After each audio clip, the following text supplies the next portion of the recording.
This video is designed to help you understand anesthesia better. What is anesthesia? Preparing for anesthesia. Undergoing anesthesia. After surgery. Types of anesthesia. We'll explain anesthesia in the order shown. Anesthesia prevents pain during surgery and keeps you in a stable condition. General anesthesia makes you completely unconscious, so you won't feel any pain anywhere on your body. Local anesthesia acts on only a part of the body, allowing you to remain conscious. Based on your condition and the surgery you are having, your anesthesiologist will determine the safest type of anesthesia for you. Anesthesia safety. Anesthesia may involve the use of strong drugs or procedures that can affect your overall physical condition. Therefore, no type of anesthesia can be guaranteed to be 100% risk-free. However, a 2018 study showed that only one death of the 250,000 surgeries was caused solely by anesthesia. This means that anesthesia is a relatively safe medical procedure. If you'd like more details about anesthesia risks, please don't hesitate to ask your anesthesiologist. Preparing for anesthesia. Fasting. You will need to avoid food and drink. If anesthesia is administered while food remains in the stomach, there's a risk that the food might flow back up the esophagus and enter the lungs, which can lead to serious complications such as pneumonia.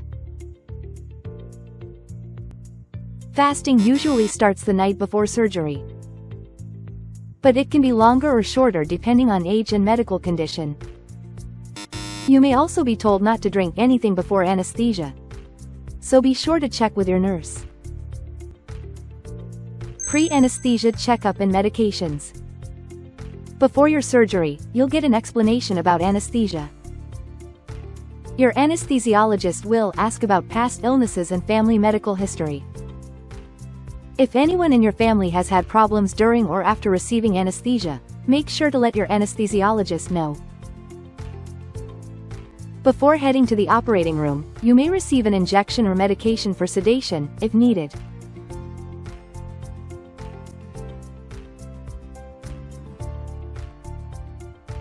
These medications can make you feel drowsy or a little dizzy.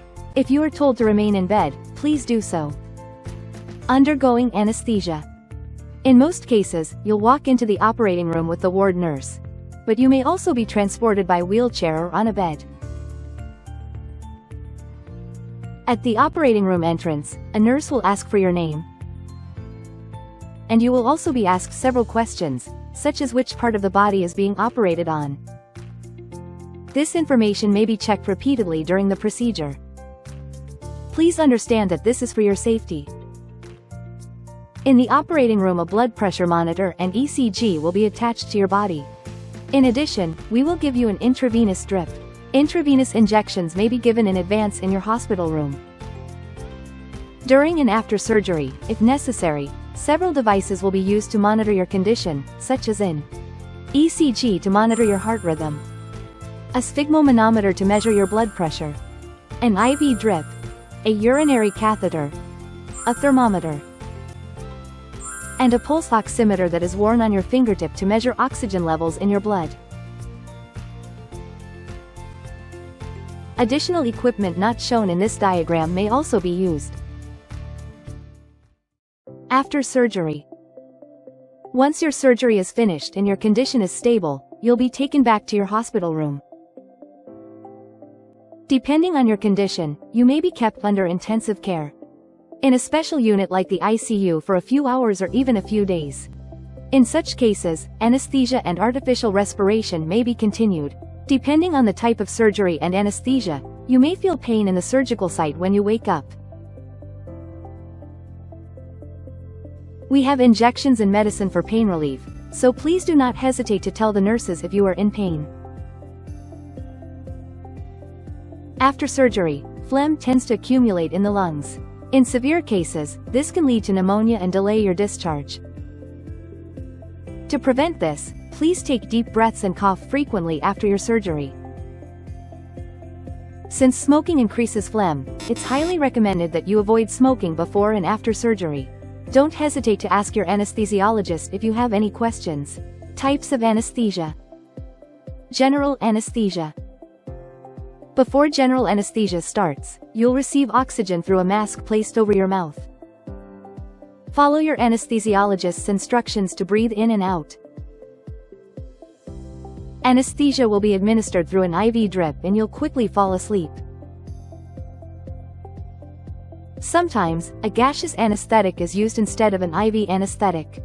Once you're asleep, a soft tube, i.e., a tracheal tube, that is about the size of your finger, is gently inserted through your mouth into your throat. This tube is made of a synthetic resin material and allows you to breathe safely during surgery. Since it is inserted while you are asleep, you won't feel any discomfort. However, in rare cases, your teeth may be damaged during insertion or removal of the tube. If you have any weak or loose teeth, be sure to inform your anesthesiologist or nurse before the surgery.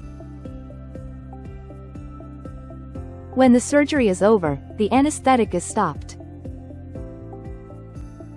General anesthesia usually wears off quickly. However, it may take some time for you to wake up depending on the type of surgery and your condition. Once it's confirmed that the anesthesia has sufficiently worn off, the tracheal tube is removed and you're taken back to your hospital room. Because the throat is a sensitive area, you might experience some irritation or a hoarse voice for a few days after surgery. Spinal anesthesia. This is a type of local anesthesia. It is often used for surgeries on the lower part of the body. Please lie on your side and turn your back toward the anesthesiologist. An injection is given in your lower back. The needle used for the injection is very fine. The anesthesia typically lasts for 4 to 6 hours, during which time you will lose sensation in your lower body. After a few hours, sensation will gradually return. Sometimes, sedatives are given through an IV during surgery to help keep you asleep. If sedatives are also used, it may take some time for you to fully wake up. Occasionally, spinal anesthesia can cause a headache afterward. This headache usually goes away on its own over time. But if it becomes severe, please let your anesthesiologist know. Epidural anesthesia. This is another form of local anesthesia, often used for surgeries on the chest, abdomen, or lower body. A special needle is inserted into your back to place a thin catheter near your spinal cord. The process takes about 15 minutes. Please lie on your side and turn your back toward the anesthesiologist.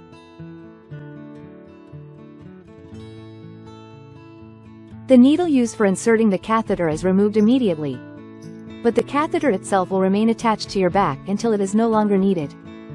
Through this catheter, pain medication can be given as required. Additional doses can also be administered through the catheter whenever necessary. During surgery, you may also receive sedatives via an IV, or even be given general anesthesia along with the epidural, allowing you to undergo the surgery while asleep. If sedatives or general anesthesia are used with an epidural, it may take some time for you to fully wake up. After surgery, pain relief medication can be delivered through the catheter, helping to reduce pain for several days. Once it's no longer needed, the catheter can be easily removed. Nerve block anesthesia. A nerve block involves injecting local anesthetic near a nerve to remove sensation from a specific area like your arm, leg, or abdomen. During surgery, the anesthesiologist will continuously monitor your condition to ensure the safe completion of the surgery. as well as a smooth and comfortable recovery after the surgery. Please rest assured as you undergo your surgery and anesthesia.